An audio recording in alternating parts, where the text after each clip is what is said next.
আমাদের মাথায় দুটো সিস্টেম কাজ করে।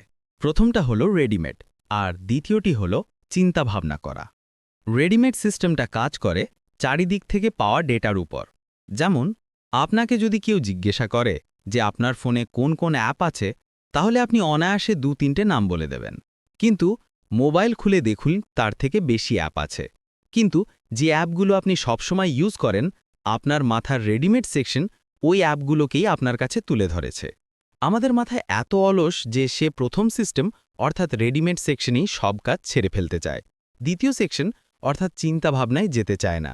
ধরুন একটা মানুষকে আপনি প্রথম দেখলেন, লোকটা ভালো জামাকাপড় পরেনি, পায়ে ময়লা জুতো, মুখে খোঁচা খোঁচা দাড়ি, চুল এলোমেলো। এসব দেখে আপনার মধ্যে লোকটা সম্পর্কে একটা মামুলি ধারণা হয়ে গেল। কিন্তু তিনি কত জ্ঞানী বা কত মহৎ সেটা তার সাথে কথা না বললে বা তার সম্পর্কে না জেনে, অর্থাৎ দ্বিতীয়টি সিস্টেম চিন্তাভাবনা দিয়ে বিচার না করে কোনো সিদ্ধান্ত নিলে সেটা ভুল হতে বাধ্য। আমরা সারাদিন বা সারা জীবনে যত সিদ্ধান্ত নিই বা যত কাজ করি, তার 90% থেকে 95% রেডিমেড সিস্টেম দিয়েই হয়। অথচ আমরা বিশ্বাস করি যে আমরা দ্বিতীয়টি সিস্টেম অর্থাৎ চিন্তা ভাবনা করে করছি। পরীক্ষার খাতায় কোনো শিক্ষার্থী যদি প্রথম প্রশ্নের উত্তরটা খুব ভালো লেখেন, তাতে পরীক্ষক খুব সন্তুষ্ট হয়ে তাকে পুরো নাম্বার দিলেন। এরপর পরীক্ষকের মনের মধ্যে শিক্ষার্থীটি সম্পর্কে একটা ভালো ধারণা তৈরি হয়। পরের উত্তরটাও যদি মোটামুটি ভালোই হয়, তাহলে পরীক্ষক তাকে একটু বেশি নাম্বার দেওয়া শুরু করেন। এমনকি এর পরের উত্তরগুলি মোটামুটি রকমের হলেও তাকে কিন্তু পরীক্ষক ভালো নাম্বার দেন। এর জন্য দায়ী হল পরীক্ষকের মাথার রেডিমেড সিস্টেম। যেহেতু চিন্তাভাবনা করতে মাথার প্রচুর ব্যান্ডউইথ লাগে নিউরন অ্যাক্টিভ করতে, তাই সে সহজেই দ্বিতীয় সিস্টেম চিন্তাভাবনায় যেতে চায় না।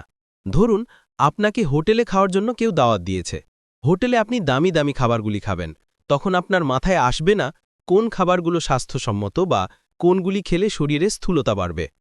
আরেকটা উদাহরণ দিই, আপনাকে একসাথে বা পরপর দুটি গুরুত্বপূর্ণ কাজ করতে বলা হলে, তাহলে এই মাল্টিটাস্কিং কাজ করতে গেলে আপনার ভুলের পরিমাণ বাড়তে থাকবে। কারণ মস্তিষ্কের নিউরন একটা কাজের জন্য এতটা ব্যান্ডউইথ নিয়ে নেয় যে অন্য কাজের জন্য রেডিমেড সিস্টেমে যাওয়া ছাড়া তার আর অপশন থাকে না। মস্তিষ্কের এই রেডিমেড সিস্টেম নিজের জমাকৃত তথ্য ছাড়াও কিছুটা অনুমান নির্ভর হয়ে চলে। যেমন রাস্তায় কোনো রক্ত দেখলে সে অনুমান করে নেয় যে এখানে হয়তো কোনো অ্যাক্সিডেন্ট হয়েছে। সুনাগরিক.net